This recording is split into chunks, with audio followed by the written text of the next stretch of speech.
Yo, what's up? Good morning, panibagong araw, panibagong vlog. Tuloy lang po tayo sa mga kaganapan sa ating vlog araw-araw at siyempre sa mga viewers, subscriber, all sponsors na nagmamahal sa aking YouTube channel, sa mga nagsuporta at mga nag-subscribe. Sa mga hindi pa po nakapag-subscribe, click notification bell and subscribe at para ma-hit natin yung 1K dito sa ating second channel. Yan, bali update ko po kayo sa aking main channel. Pinaayos ko na kay Idol B Dogs, medyo ano siya, alanganin, at sabi niya try ko daw kay Thinking Body. Ayan, so tinry ni Thinking Body. Bali ang kailangan ay kung gagamitan ng ibang site, kasi sinubukan niya talaga dun sa ano niya, gadget niya, di kaya. Kung gagamitan daw ng ibang site para ma-recover ay dito mismo sa cellphone na to. Ang problema, wala, malayo, wala naman siya dito sa Bicol. Sabi niya, nag-suggest, kasi tinanong ko siya kung baka may ibang way pa. Sabi niya, try ko daw na mag-request ng SIM card new SIM card na same number doon sa old na SIM card ko na ginagamit, yung naka-attach doon sa YouTube ko. Kasi nung itry ko talaga siya na i-login yung number, kasi memorize ko naman yung number, doon talaga nag-send siya ng code, inaccept doon sa Google, inaccept yung number, nag-send talaga ng code doon sa number na yun. Ang problema nga, yung SIM card na yun ay wala na. So sabi niya, baka ma-releasean kung mag-request ng SIM card sa Smart Center daw. At pinaano ko din kay Renan, di din kaya ni Renan. Tapos sabi ko nakisuyo na lang ako sa kanya kung may time siya, magtanong-tanong kung saan banda ang Smart Center sa Naga. So kanina kausap ko si Renan, sabi niya ngayon daw siya magtatanong gawa nung ngayon siya free time. Ayan. At siyempre free tayo na ma-recover yung ating main channel, kasi sayang talaga kung tutusin, kasi nag-i-income na yun, nag-i-earnings na yun. Itong second channel kasi natin, ano pa lang, 700 pa lang yung subscriber. Malayo pa sa katotohanan para maka-earnings tayo dito. Mahirap, baka by February wala tayong sasahurin ngayong February na to, kasi wala pang earnings yung ating main second channel. So laban lang at pray lang tayo na maayos at baka ma-monetize din tong ating second channel. Sana nga ma-monetize to. Kung sakaling ma-monetize man to at ma-recover yung ating main channel, so ibig sabihin dalawa yung uploadan natin, mas sisipagan pa natin kung magiging dalawa yung ating channel, kasi dalawang channel yung uploadan. At ngayon po, bali punta ako sa hardware at nag-message si Jamie, kailangan daw ng buhangin at kailangan natin ng wire nun sa welding machine. Ayan. At siyempre salamat kay Kuya Tatay, siyempre sa mga viewers na nakasuporta dito sa aking channel na pangalawa. Maraming nanonood. Ang problema lang, yung iba di pa yata nag-subscribe. Ang birang buhay. Umaabot ng 1,000, 2,000, 3,000 yung vlog natin, 4,000. Kaso ayaw yata nila mag-subscribe. Guys, maawa na kayo guys, mag-subscribe po kayo, please lang. Ayan, tignan ko yung subscriber ko ngayon. Birang buhay na to. Hirap pa ganito guys, wala pang earnings. 709 yung 18 hours ago na upload ko, 3,1. May dumadagdag naman na subscriber, pero kung mag-subscribe sana lahat yung mga naka-tune in nanonood, mas maganda, kasi may hit agad natin yung 1K. Alright. Yan po, order tayong buhangin, 5 cubic. 3 araw. Wala kayong wire sa welding machine? Baka meron. Yung hindi yata sulit, kasi yun dapat sulit. Ano yun ko yan? Wala mo tayo dito. Baka meron dyan. Yung iba kasi niya, nakabalik na, buo na. Baka meron kayong stock dyan. Baka meron, kasi may welding machine ganito din eh. May kayo wire ng welding machine? Bakit may wire tayo, welding machine? Wire? Dapat yan ang inaano kay Uncle Dundun ko. Madami na. Yung malaki, di ba solid na? Oo, ganyan. Maraming Di ba meron kayong naghahanap welding eh. machine? Wala tayo. Adain Ayun, ka. wire yata yun. Oh. Kulay pula. Wala natin ano? Hindi yan. Ano yan? Dito yan. Ha? Hindi yan. Latex. Nasa plastic oh. Ano yan? Gloves. Sa pang-welding. Ah. Meron kayong gloves? Wala. Sabihan ko yung si ano. Accessories lang ano? Oh, Ano lang, holder. Sabihan ko yun. Kadami Maraming naghahanap may nito mo, may eh. naghahanap talaga. Madami niyan. talaga.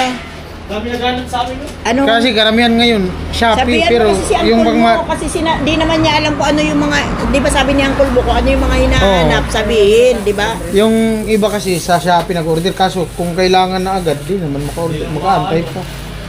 Sa Shopee niyan, marami. Kaso alangan, kung gagamitin, mag-aantay Vince ka. TV. Saan to? Kay Jamila. Jamila. Yan lang naman, buhangin.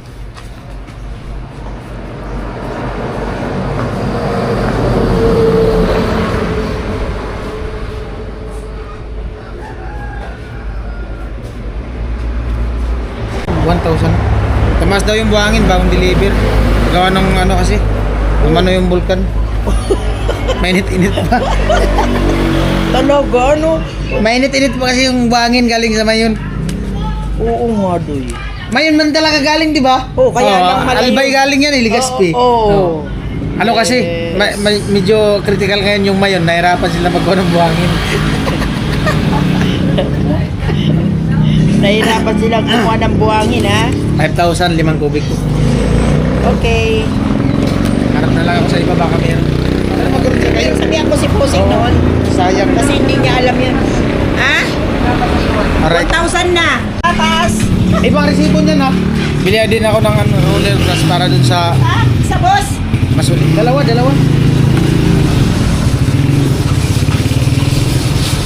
Para dun sa ano, sa masuli.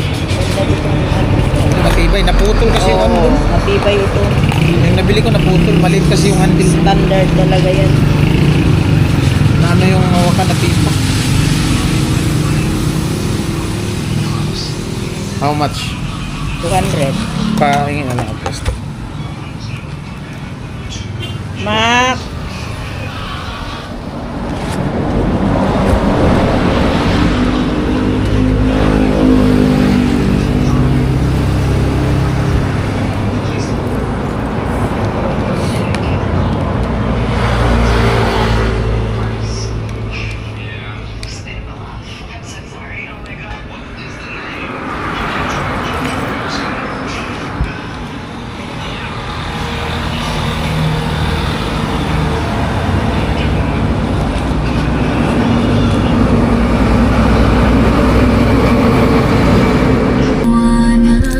Bili ako ng ano, wire sa welding machine. Nag-request kasi si Kuya Buboy doon kay Jami. 25. Mahal pala ang pit niyan, per pit pala yan. Magkano? 165 ang pit. 5 po. Kasi 7 metro ang kailangan, bali pinasubrahan ko ng konti. May pag-asa sa kaniyang mga salita. Mahal pala yan oh. O Diyos namin, May orange niyan eh. Ha? Ang problema ako, madali naman lang masunog. Yan ha. Mas matibay. Di baling mahal, basta matatag. Mo. Wala ba si Taba? Wala. Wala si Taba. Di off si Taba. Ano yan sa welding machine? Oh, wala man orange kuya? Ay. Perfect pala yan. Karamihan kasi sa Shopee. Pero malambot ito kasi heavy duty. Matigas na to. Maganda to. Sa welding machine yan. Inano ko na kasi para matibay. Dadji. Hey! Magbubong na kayo mamaya. Ha? Magbubong na. Bubong na kayo mamaya.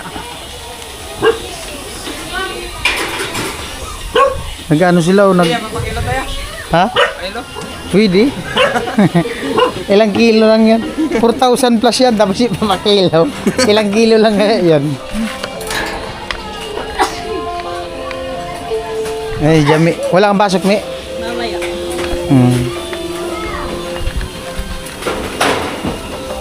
Naghakot ka? Mag-deliver yun ngayon ng ano? Ay, maya, buhangin. Bukas lang pasok. Wala akong pasok bukas. Iiwan ko tong camera ko, Mi. Ay, may pasok man ngayon. Bukas. Daman isnakan tayo. Aray ko. Daman tambutso. Yung isa nga, porket hindi pinapa-snap. Nagpaano? Distress na. Sino? Na ano, na-disgrasya? Saan? 2 meters pa dito. Ayan po, nag-ano sila. Asintada ng firewall. Yan na yung ano, papantay dun sa dati. Apo yun pala umakyat. Sinaglit ko lang yung ano, wire, dumiretso na rin ako para ma-update. Yung wire sa welding machine. Yan. Ayan, may hagdan ba nun? Ganda ng pagkabuhos, oh. Ganda ng pagkabuhos. Pero wala talang tambutso. Hindi nagpapantambutso. Nagkasulinahan na ganito. Nagasolinahan na?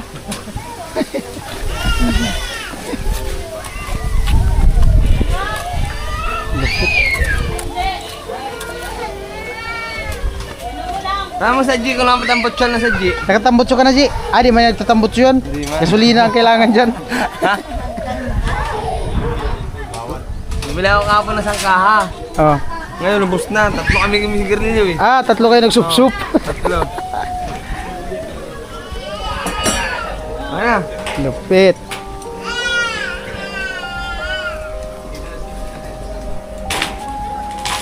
Firewall.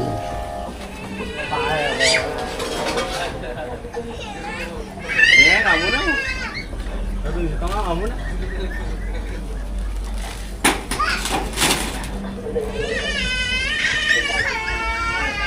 Yung ibang wire ng mga ganyan, malambot.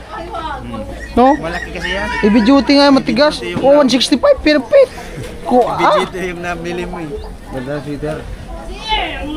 Meron doon yung ano, yung isa maliit-liit. Maganda yan para sigurado na talaga. Hindi yan. Hindi ba yun? Ganda na.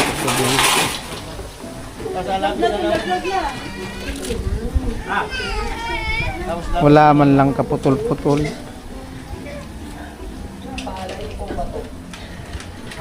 Isang patong para hindi pumasok yung tubig. Dito. Oo. Para pantay yung ano. Pwede. Yung tubig hindi pumasok. Para di na kahit wala ng ano, papantay sa ano, sa trusses, no?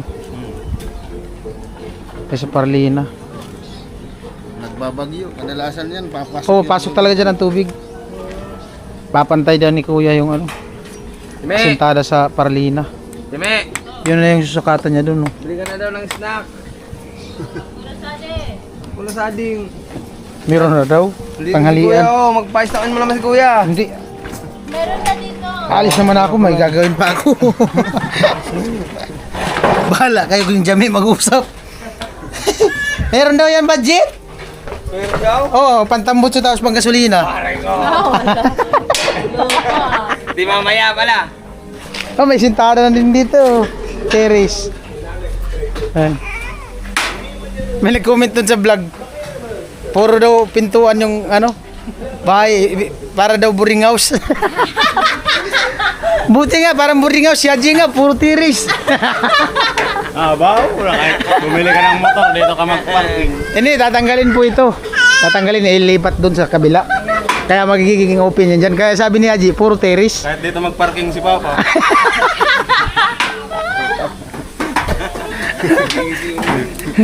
Tawa yung bata. Oh.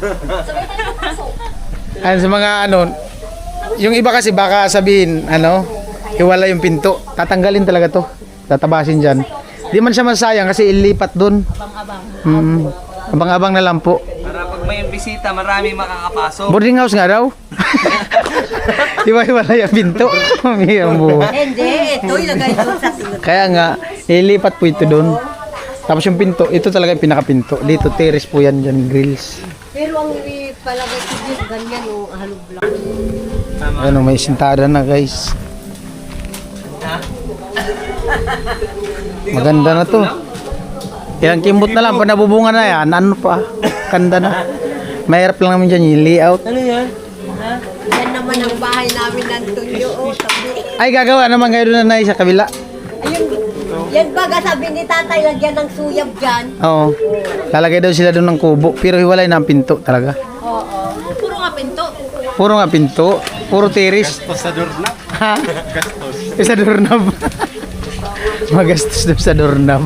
Kawayan na lang yung pintuan. Oo. Right. Sige na.